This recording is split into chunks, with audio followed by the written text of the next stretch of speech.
오늘 함께 묵상할 말씀은 역대상 6장 1절로 15절 말씀입니다. 1절 레위의 아들들은 게르손과 그앗과 무날이요 그앗의 아들들은 아므람과 이스할과 헤브론과 우시엘이요 아므람의 자녀는 아론과 모세와 미리암이요 아론의 자녀는 나답과 아비우와 엘르아살과 이다말이며 엘르아살은 비느하스를 낳고 비느하스는 아비수아를 낳고 아비수아는 복기를 낳고 복기는 우시를 낳고 우시는 스라히야를 낳고 스라히야는 무라요스를 낳고 무라요스는 아마랴를 낳고 아마랴는 아히둡을 낳고 아히둡은 사독을 낳고 사독은 아히마아스를 낳고 아히마아스는 아사랴를 낳고 아사랴는 요하난을 낳고 요하난은 아사랴를 낳았으니 이 아사랴는 솔로몬이 예루살렘에 세운 성전에서 제사장의 직분을 행한 자이며 아사랴는 아마랴를 낳고 아마랴는 아히둡을 낳고 아히둡은 사독을 낳고 사독은 살룸을 낳고 살룸은 힐기야를 낳고 힐기야는 아사랴를 낳고 아사랴는 스라야를 낳고 스라야는 여호사닥을 낳았으며 여호와께서 느부갓네살의 손으로 유다와 예루살렘 백성을 옮길 때에 여호사닥도 가니라. 아멘. 오늘 말씀의 제목은 레위의 자손들입니다. 오늘은 레위 지파의 족보에 대해 잠시 살펴보며 은혜를 나누기 원합니다. 레위는 야곱의 세 번째 아들로 레아의 소생입니다. 레위는 레위 지파의 조상이 되었죠. 다윗은 제사장들을 돕는 자들로 레위인들을 세워서 성가대와 오케스트라를 조직하였습니다. 레위란 이름의 뜻은 친함 내지 연합이라는 의미입니다. 레아는 남편과의 완전한 연합, 즉 야곱과 자신이 하나 되지 못했다는 생각으로 항상 고민하였습니다. 다시 말해서 아내로서 남편에게 만족할 만한 사랑을 받지 못한다는 그 피해의식을 가지고 있었던 것입니다. 물론 그 이유는 야곱의 두 번째 아내인 라헬을 야곱이 너무나도 끔찍히 사랑했기 때문입니다. 그래서 레아는 어떻게 하면 남편과의 완전한 연합을 이룰 수 있을까를 고민하며 늘 그런 걱정 속에서 살았을 것입니다. 그러던 중 셋째 아들 레위를 낳음으로 남편의 사랑받는 행복한 아내가 될 수 있겠다라고 생각하였습니다. 그래서 레위의 이름을 연합 내지 친함으로 지었던 것입니다. 레위에게는 세 아들이 있었는데 그들의 이름은 게르손, 고앗, 무라리입니다. 출애굽기에 등장하는 모세, 아론, 미리암 3남매는 그핫 혹은 고핫의 후손 아므람의 자녀들입니다. 하나님께서는 레위와 아론의 후손을 택하여 장막과 성전에서 제사 드리는 제사장직을 맡게 하셨습니다. 성전에서 나는 것을 먹고 살도록 거룩하게 구별하신 것입니다. 레위라는 이름의 뜻 그대로 하나님과 인간과 인간 사이에 연합을 이루며 사는 것이 바로 레위인들의 사명이었습니다. 그러나 창세기 34장에 보면 레위는 이웃 부족을 살해한 살인자란 오명을 가지게 됩니다. 어느 날 레위의 동생 디나가 히위 족속이 사는 마을에 놀러 갔다가 그 땅의 추장인 하몰의 아들 세겜에게 성폭행을 당하였습니다. 이 사건을 계기로 하몰과 세겜은 야곱의 장막을 찾아서 디나를 자기들의 아내 혹은 며느리로 달라라고 합니다. 서로가 사돈지간이 되어 상부상조하면서 잘 살 것을 제안했던 것입니다.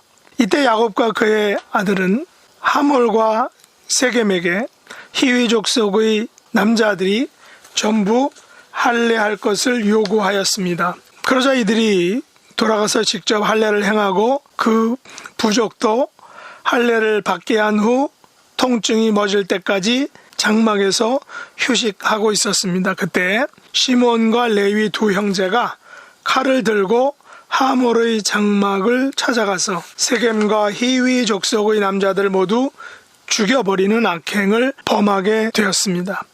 이 일로 레위는 아버지로부터 저주에 가까운 유언을 듣게 됩니다. 그 내용은 시몬과 레위는 형제요 그들의 칼은 잔해하는 기계로다. 내 호나 그들의 모의에 상관하지 말지어다.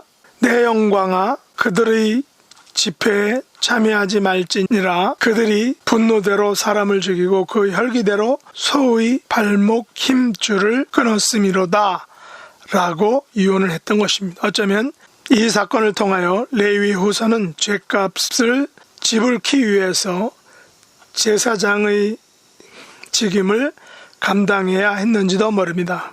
게르손은 레위의 장자로 갈릴리와 므낫세에서 13개의 성읍을 받고 거기에 머무릅니다. 출애굽 때는 장막과 부속물을 관리하는 직책을 맡았습니다. 솔로몬 때에는 성가대원으로 봉사를 했습니다. 성전 음악가의 두목인 아삽이 바로 게르손 자손의 대표자입니다. 그앗은 레위의 둘째 아들로 야곱과 함께 애굽으로 이주한 후 133세에 죽었다고 합니다. 그의 후손 그핫 혹은 고핫 자손은 출애굽 후 광야 행진 때 언약궤와 성물을 운반하는 것을 담당하였습니다. 레위의 자손 중 사독은 다윗의 신하로 예루살렘 대제사장 아론의 아들이며 엘르아살의 후손입니다. 그는 처음에 사울을 따르는 자였지만 아론의 집 군장관 22명과 함께 헤브론에서 다윗을 따르게 되었습니다. 다윗의 명령으로 예루살렘으로 돌아가 다윗이 아직 정권을 잡고 인정을 받기 전에 그 다윗과의 연락을 책임지는 연락책을 맡았던 사람입니다. 무라리는 레위의 셋째 아들이며 무라리 족속의 시조입니다. 이다말의 지휘 아래 성막의 목재 부분을 다 운반하는 역할을 감당하였습니다. 그들의 성읍은 르우벤, 갓, 스불론의 영내에 있었으며 12고을을 받았습니다. 다윗 왕 때 성전 음악과 에단은 바로 이 무라리 자손이었던 것입니다.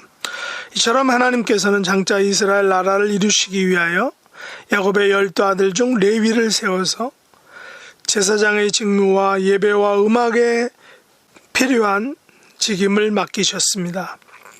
출애굽 행렬이나 성전 제사의 모든 과정을 통해 알 수 있는 것처럼 하나님께서는 12지파를 세우시고 그들 각 지파들에게 각각의 임무를 맡겨주셨습니다. 비록 레위인들은 자기들이 집전한 성전 예배가 완벽한 것은 아니지만 그들이 집전한 성전 예배를 통하여 우리는 성전 예배보다 더 온전하고 완벽한 예수 그리스도의 십자가에서 드리신 제도로 나아갈 수 있게 된 것입니다. 구약의 성전에서 드리는 제사 제도는 예수님의 십자가 사건의 모형으로서 죄와 심판이란 구조 속에서 제사를 통한 하나님과 인간의 회복을 경험할 수 있었던 것입니다. 그 중요한 역할을 바로 레위 지파에서 레위 자손들이 감당했던 것입니다. 레위인들은 다른 지파와 달리 자기 소유의 땅, 다시 말해 가나안 정복 때 여호수아를 통해서 나누어진 그 기업을 받지 않고 각 지파에 속한 땅의 한 부분을 얻어서 그곳에서 하나님을 예배하는 임무를 감당하였던 것입니다. 성경에서는 레위인들이 가진 기업, 그들의 분깃에 대해서 이렇게 말하였습니다. 오직 레위 지파에게는 모세가 기업을 주지 아니하였으니 이는 그들에게 말씀하심 같이 이스라엘 하나님 여호와께서 그 기업이 되심이었더라 라는 것입니다. 레위인들은 비록 손에 쥐는 땅과 물질은 받지 못했지만 그들에게 있어서 가장 중요한 분깃은 바로 하나님이었다라는 사실입니다. 이 말씀을 오늘날 개념으로 생각한다면 하나님께서 레위인들에게는 세상 사람들처럼 돈을 벌 땅을 주시지 않았는데 이는 하나님을 예배하고 섬기는 것이 그들의 평생의 기업, 생업이었기 때문입니다. 그래서 오늘날 목회자들은 레위인들처럼 하나님의 일, 하나님의 사역을 통하여 생계를 유지합니다. 물론 세속화된 오늘날에는 세상 사람들이 목회자들이 세속화되었다라고 또한 계급화되어서 마치 왕처럼 군림한다라고들 이야기를 합니다. 어쩌면 이것은 서구의 교황 제도를 통하여 교회에 들어온 폐단일 수 있습니다. 자기 소유를 갖지 않고 오직 여호와를 예배하는 일에 전념하도록 헌신된 레위인들인 오늘날 목회자들이 세상의 이권과 교황 제도와 같은 하이라키, 피라미드, 계층 구조 속에서 각종 폐단과 복음의 퇴보를 가져오는 것이 아닌지 한번 깊이 반성해야 할 것입니다.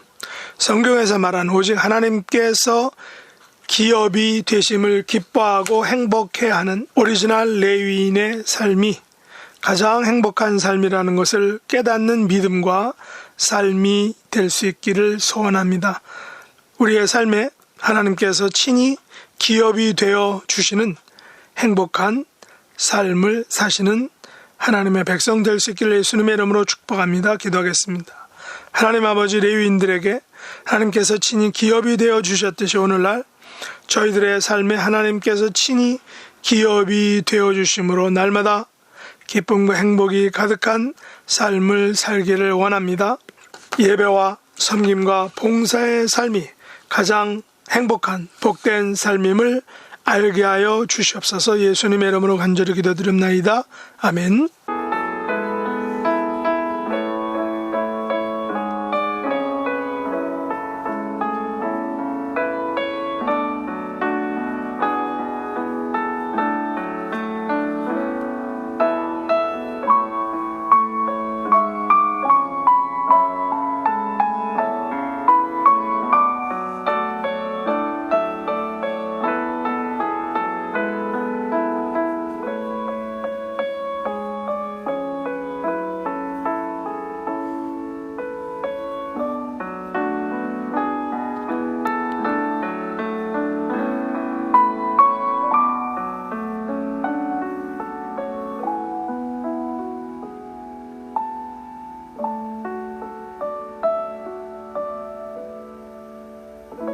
하늘에 계신 우리 아버지여, 이름이 거룩히 여김을 받으시오며 나라의 임하옵시며 뜻이 하늘에서 이룬 것 같이 땅에서도 이루어지이다. 오늘날 우리에게 일용할 양식을 주옵시고 우리가 우리에게 죄 지은 자를 사하여 준 것 같이 우리 죄를 사하여 주옵시고 우리를 시험에 들게 하지 마옵시고 다만 악에서 구하옵소서. 대개 나라와 권세와 영광이 아버지께 영원히 있사옵나이다. 아멘.